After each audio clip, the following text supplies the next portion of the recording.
nothing has changed except we now call it government. Instead of calling it a king or a pope or a priest king, we now call it a government. The authority's been diffused a bit into multiple people that call themselves members of the government, and the subjects are just called the citizenry, and it's ruled by violence in the same way, with the same set class of people who are willing to take orders and do whatever violence they're commanded to do to keep the other slaves in line. Nothing has changed from the old world order to the new world order. So when I put this, I always put quotes around the word new in New Age movement, because it's a very old paradigm. There's nothing new in it. It's a religion just like every other cultural religion has been. It's a framework for control. And many researchers on the topic have called it the last cul-de-sac before the gold mine, meaning a dead end kind of with no outlet, which, it retards the flow of real information, and it retards the flow of true spiritual awakening. And like you said, David, the people who gravitate toward this movement have good intentions, and they just want things to work out, and they want a savior, and this is their savior.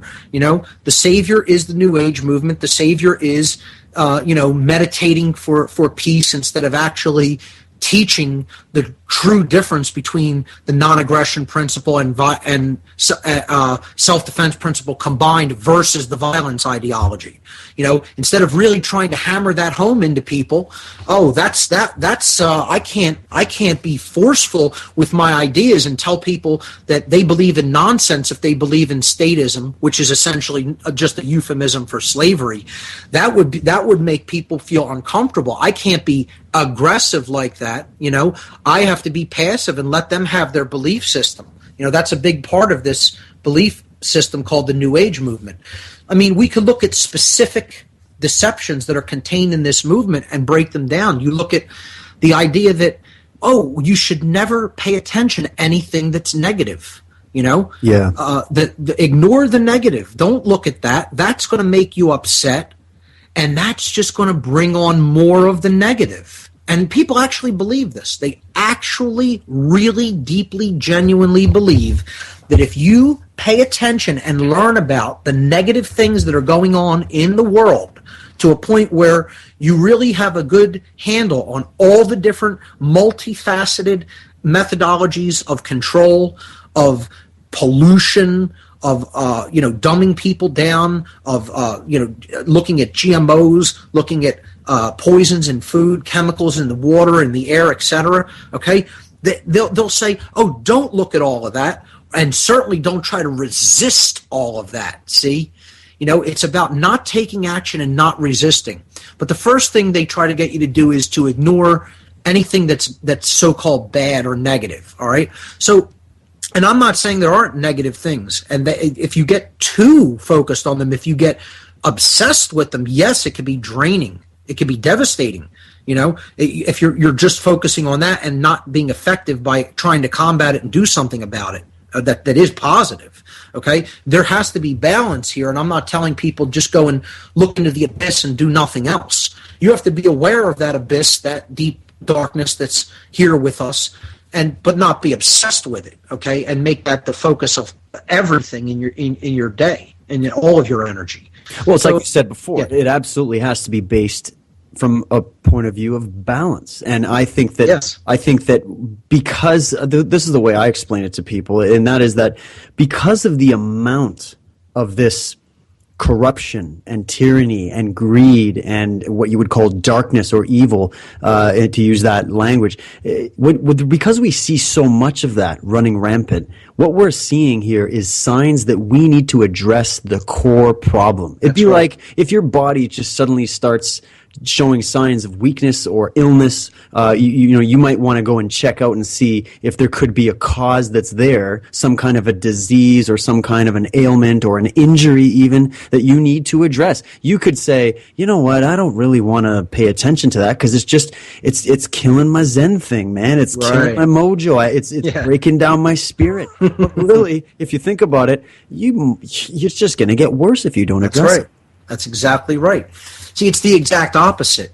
If we don't pay attention to what's going wrong, Okay? We're never going to get down to the root causal factor that led to the problem to begin with, and therefore we're not going to be in an empowered position to reverse the problem and cure it and solve it. Okay? So New Age deception of ignore the negative is trying to convince people that we're giving power away to something that's harmful simply by putting our attention upon it to become aware of it and how it works. Nothing could be farther from the truth. By putting our attention upon it, we're not giving power to it. We're empowering ourselves to understand the root causal factor of the problem and therefore to put ourselves in an empowered position to solve the problem. It's the exact opposite of what the New Age community often tells us. That, they say you should never pay attention or talk about the negative. As a matter of fact, the negative should be something that we're trying to make people aware of, and then getting them down to what the causal factor. Recognize, hey, that negative manifestation, that's a symptom. Do you want to know why it's there? Well, you got to go deeper than the symptom, and you got to get down to that causal factor by looking at, hey, acknowledge this is what's going on. This is real. We need to reverse this, And when you put your attention on the negative, you're seeing what it really is. You're seeing the causal factors. That gives you the ability to protect yourself against it, mitigate its harmful effects, and maybe even avert them and reverse them entirely and come up with a solution. So, this idea of ignore the negative, nothing could be further from the truth. And all that, to be honest, all that really is that's choosing to remain unconscious of how something works. And that comes from fear. Oh, exactly. I had an incredible example of that pop up for me not long ago. I remember speaking to somebody and the situation that was taking place in Syria had come up. And also we brought into it Palestine and whatnot and just some of the stuff going on. And it just came up in conversation. And the person, was very much minded or very much in the New Age way of thinking and very good person. But they actually told me that, because I said, well, what about these women and children, these defenseless, innocent people that are being killed en masse because of this? And actually, our tax dollars are contributing to that. And I started bringing these things up. And they're like, well, you know what?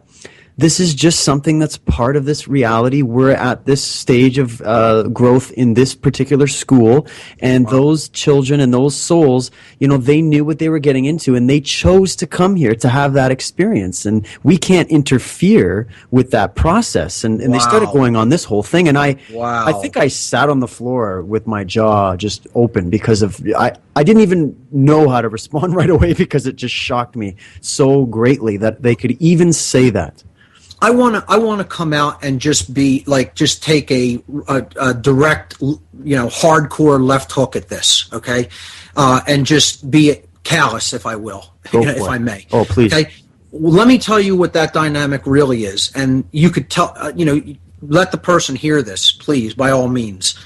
It's called willful ignorance that is derived from the fear of owning one's personal responsibility that ultimately comes from being a coward, knowing that they're a coward, and having self-loathing as a result of that deep subconscious knowing, okay? That's where that comes from.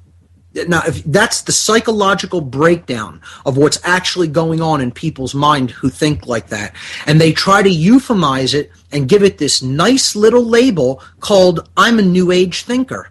I am a new thought person, okay? When all they really are is a coward who knows they're a coward, who hates themselves deep down inside, and who, as a result, will refuse to own their personal responsibility to do something and will willfully choose to ignore something that is evil and running amok in the world. That's what that person is. That's what everybody who thinks like that is. Okay? Right. I couldn't agree more. Now, what have I just described? I have just described a psychological and spiritual child. That's what that all those factors, all those personality traits, all of those psychological characteristics that I just described are the hallmarks of psychological and spiritual infancy. So we're looking at child issues. These are issues that are deeply embedded in the subconscious mind, okay? that have kept the people like this in a state of childhood at a psychological and spiritual level. And what a lot of my new work is going to focus on, now I'll only hint at it a little bit tonight because I want to get back to some of the New Age deceptions. But going forward, a lot of the work that I'm going to be doing is going to be dealing with subconscious issues of abandonment, childhood abandonment issues that we've never dealt with fully, that we've never really gone deep into, because it's such shadow material that many people want to run away from and they don't want to confront head on. It's some of the most disturbing material that is in the human psyche.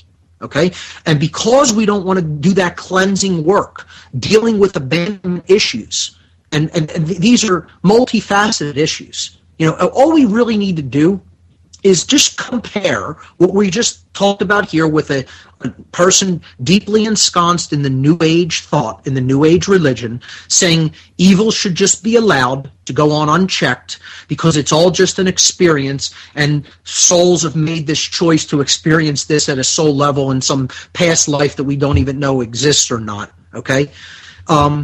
Which I do believe past lives and future incarnations do exist personally, but I certainly do not believe that we are here to just experience pure evil unchecked. Yeah, exactly. Exactly. I don't think that's what the learning experience we're here to experience on Earth is about.